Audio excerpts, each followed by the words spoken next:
New studies shedding light on an ongoing, often hidden problem affecting many. Research has revealed the vast majority of North Carolinians have struggled with their mental health over the last year.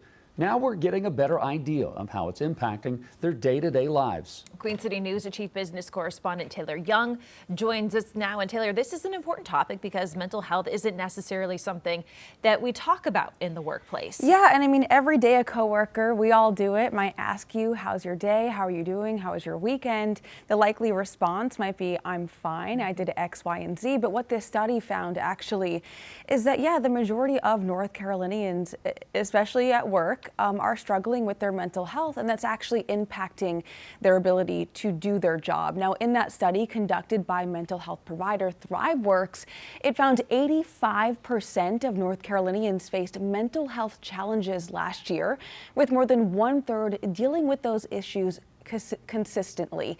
Now, researchers found that specifically for North Carolinians, personal finances and the rising cost of living were the biggest contributing factors, which brings us to another alarming statistic. More than 1/3 of respondents say their mental health issues are impacting their ability to find and keep a job. Now, I did speak with a mental health expert, Dr. Sharice Johnson, about her thoughts on all of this data, and she's not surprised by the amount of North Carolinians struggling right now.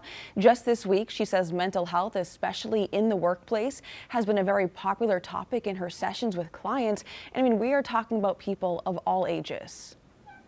There is the recent fears around job loss or seeing counterparts who were once in position losing their job, and that keeps a high anxiety and looming fear. We're also heading into a recession, and so things are more and more expensive, and people are also feeling that their dollar doesn't go as far. All of those things, and then you add marriage and family and caring for yourself, can really create a storm. And Dr. Johnson says she actually does see a positive from all of this. She sees this data as kind of a turning point for people kind of looking at their mental health differently and saying, hey, I might actually be struggling here.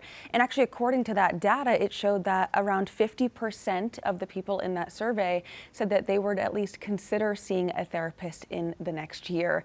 So in order to, fix a problem, you first have to acknowledge that there is one. Well, right. And that also requires, the people around you to be aware. So what do people need to maybe be on the lookout that someone else might be struggling and the signs might not always be glaring? Yeah, and I will say that 20% of the people in that study claim that their job was the root cause of their mental health issues.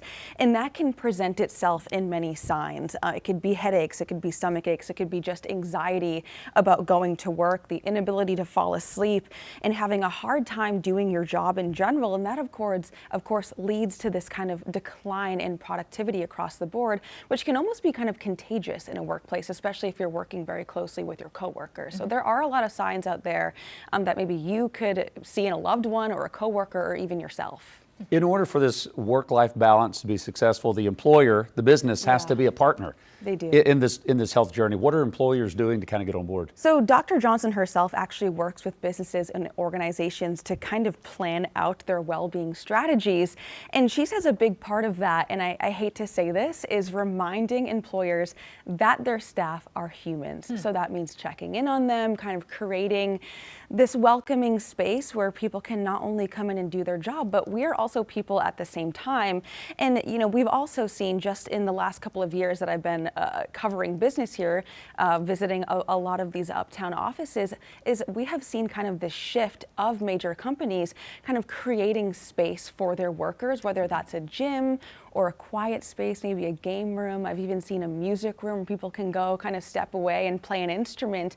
And that's pretty big in terms of just, being able to separate yourself like, hey, I'm having a bad day. Maybe I just need a couple minutes to kind of recoup, because being able to do that can make a really big difference. And of course, businesses also kind of benefit from that because they're not seeing that dramatic drop in productivity or a lot of people calling out for mental health days. And that has been upticking. There's been an uptick in the amount of people calling out, according to the study, for mental health days. Well, I think that also in the same vein, that includes flexibility. It's not just, hey, we've got a cool coffee bar for you, or let's do a pizza party, but it's just having someone who kind of understands, like, hey, I might need a little bit of leeway here. Absolutely. And the return to office isn't helping either. I mean, you've had people who are so used to being able to be home, being with their loved ones, seeing their children, or even do laundry in between, meetings. And yeah, now we're seeing a lot of people going back to the office, and that alone right there is just a change that people are having to deal with. And that's one of the topics that Dr. Johnson says she's also kind of talking about in her sessions. Yeah. All right. Don't say you're fine if you're not fine. Exactly. Just be honest Be with honest. your coworkers. We're all family, right? Taylor, thank you very much. I appreciate that.